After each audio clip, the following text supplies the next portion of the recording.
DreamWorks loves to dress up its villains in jokes and jazz hands, but peel off the gags and the goofy voice acting, and some of these characters would genuinely wreck your life.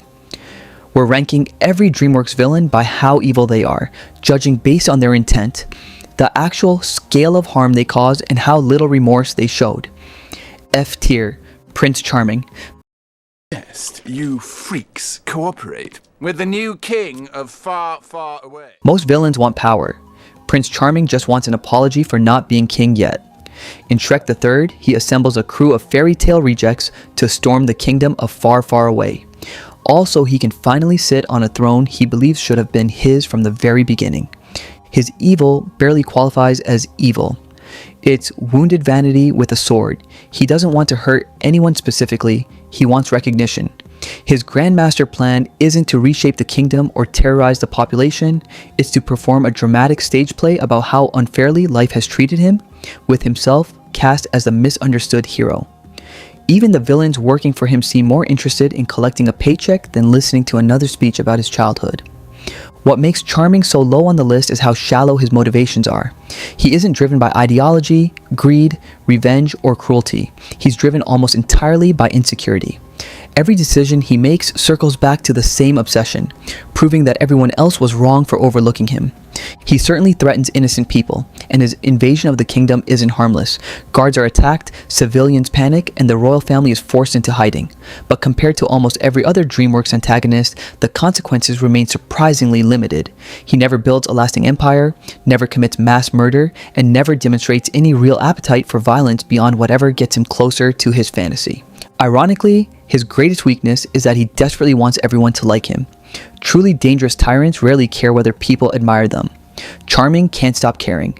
He wants applause almost as much as he wants power, and that constant need for validation makes him far less threatening than he imagines himself to be. Professor Poopy Pants, from a prince with main character syndrome to a scientist carrying the world's longest grudge. Well, I've got just the remedy for that. In the cage now! What? Professor Poopy Pants proves that humiliation can create some very strange villains. Bullied relentlessly because of his ridiculous name, he eventually decides that laughter itself is the problem. If nobody laughs anymore, then nobody can ever laugh at him again. It's a warped piece of logic, but to him it makes perfect sense. That premise sounds genuinely sinister until you actually look at how he tries to achieve it. His arsenal includes absurd inventions like a giant robotic toilet and technology designed to replace happiness with endless sadness. Instead of targeting the classmates who mocked him, he declares war on the emotional state of the entire planet. That's what makes him fascinating. His revenge completely loses sight of its original target. Decades after the bullying ended, he's no longer trying to punish the people responsible. He's trying to punish everyone, including children who weren't even alive when it happened. His pain evolves into indiscriminate resentment. His downfall also reflects the nature of his character. He's defeated not because someone outguns him, but because his obsession blinds him. He spends so much energy trying to erase laughter that he forgets people are capable of finding hope and humor even in the middle of disaster. D tier, Gagne. The world loves the underdogs, you know. The dreamers out there. They need them. Stepping up from mostly harmless to merely obnoxious, Gagne is the reigning racing champion who sabotages other drivers and treats every competitor as an inconvenience standing between him and another trophy. Gagne's evil is the evil of someone who believes winning matters more than fairness. He clips competitors during races, intentionally creates dangerous situations on the track, and constantly belittles anyone who threatens his reputation. His arrogance is so overwhelming that he genuinely cannot imagine losing to someone he considers beneath him. What's interesting is that his obsession with victory has consumed almost his entire identity. Being champion isn't just something he does, it's who he believes he is. The possibility of losing, especially to Turbo, isn't merely embarrassing to him. It represents the collapse of everything his ego has been built around. Even so, there's an important line he never fully crosses. He cheats, he intimidates, he drives recklessly, but he isn't plotting assassinations or world domination. His dirty tactics are those of a ruthless athlete desperate to preserve a legacy, not a true criminal mastermind bent on widespread destruction. Smeck. Smeck somehow turns an entire planetary invasion into middle management. He's a cowardly ruler obsessed with a magic rock that doesn't actually work, panicking his way through an occupation he refuses to end. It's tempting to dismiss him as comic relief, but history is full of disasters caused not by fearless tyrants, but by weak leaders too frightened to admit they were wrong. Smeck displaces the entire human population of Earth, knowingly and repeatedly, simply to protect his own position as leader of the Boov.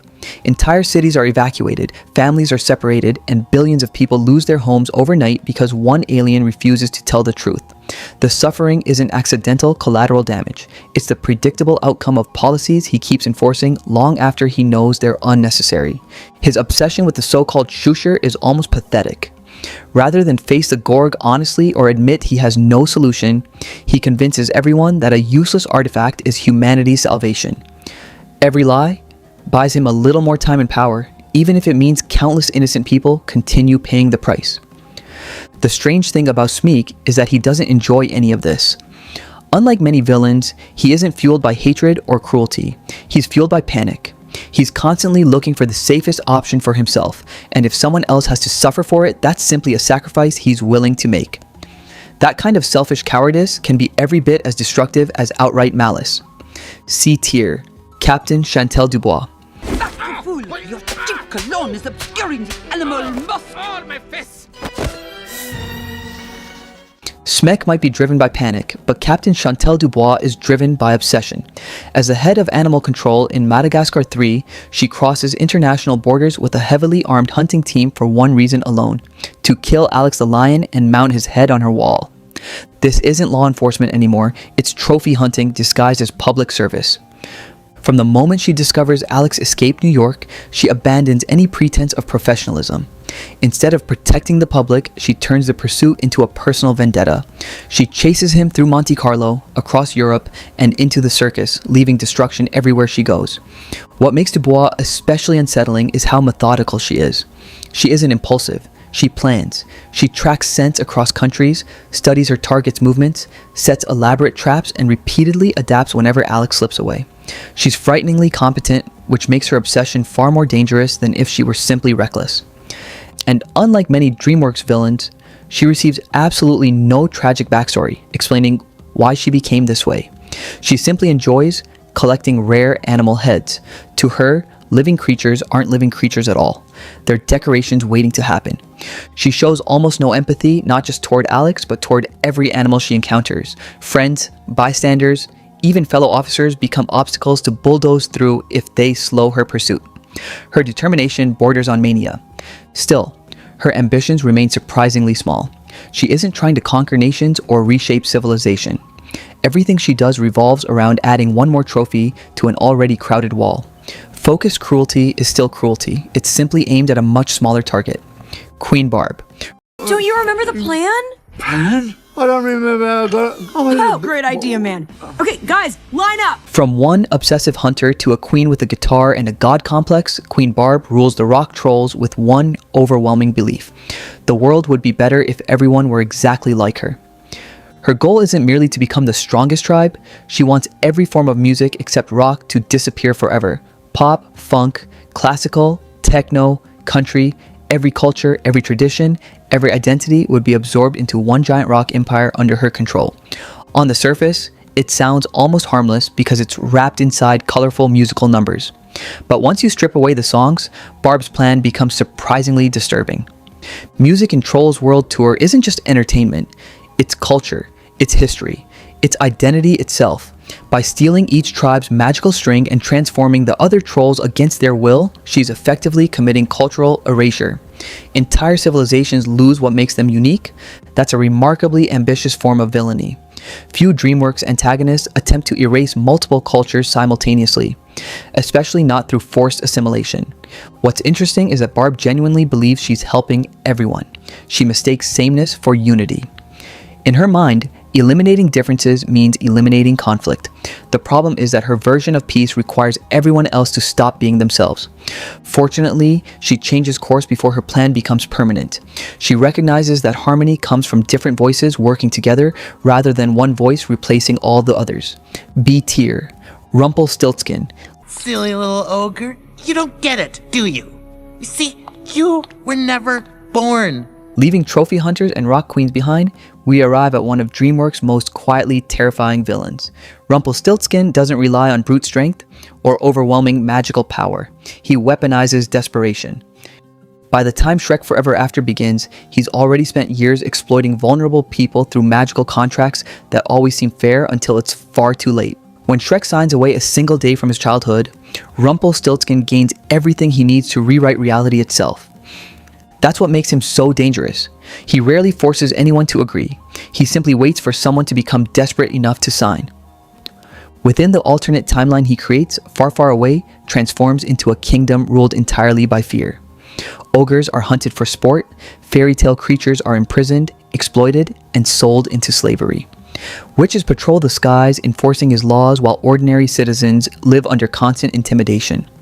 Unlike impulsive villains who lash out emotionally, Rumpelstiltskin thinks like an accountant. Every relationship is a transaction. Every promise hides fine print. Every act of kindness comes with invisible strings attached. Even the people closest to him are disposable. Loyalty means nothing unless it generates profit. Compassion is simply another weakness to exploit. His downfall is beautifully ironic.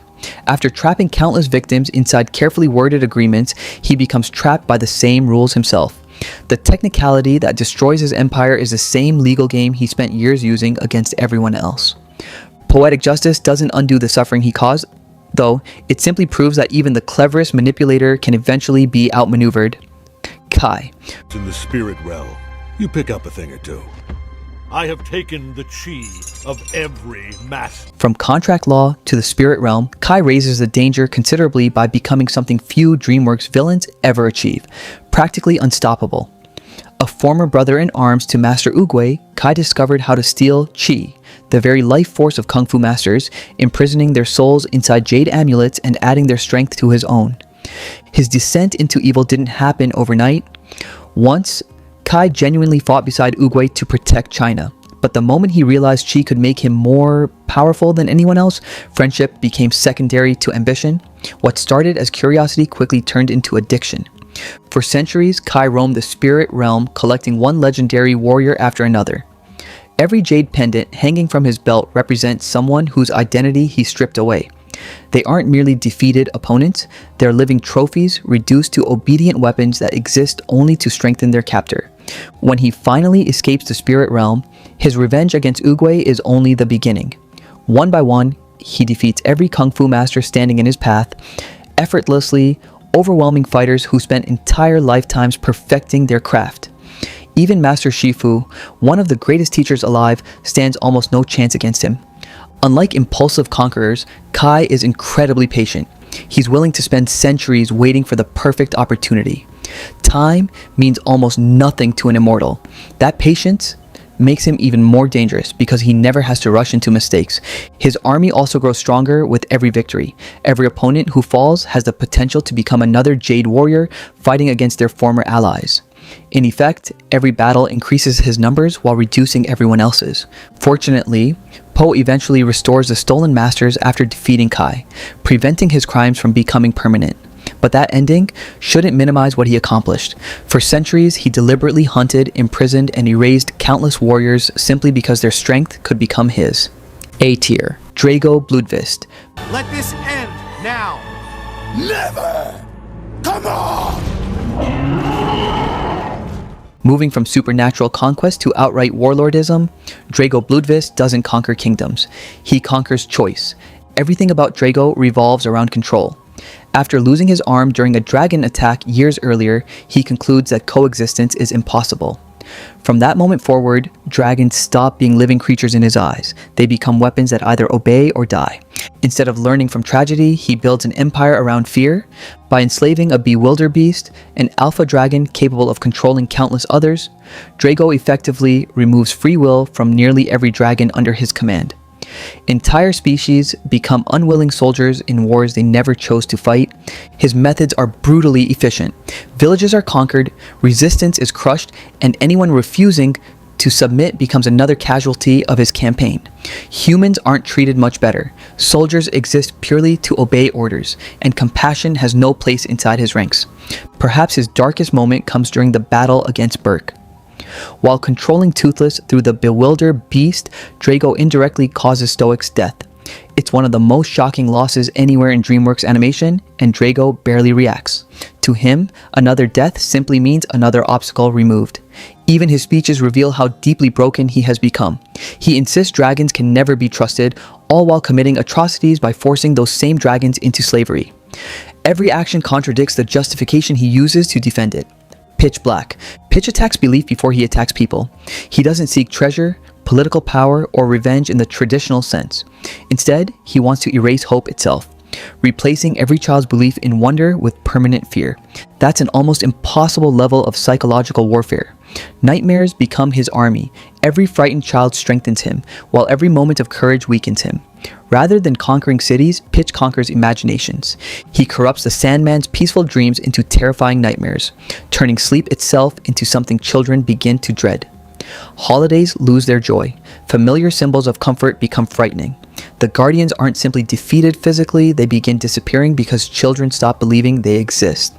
Very few DreamWorks villains attack something as fundamental as childhood itself. His plan also operates on a global scale. Every sleeping child becomes another battlefield.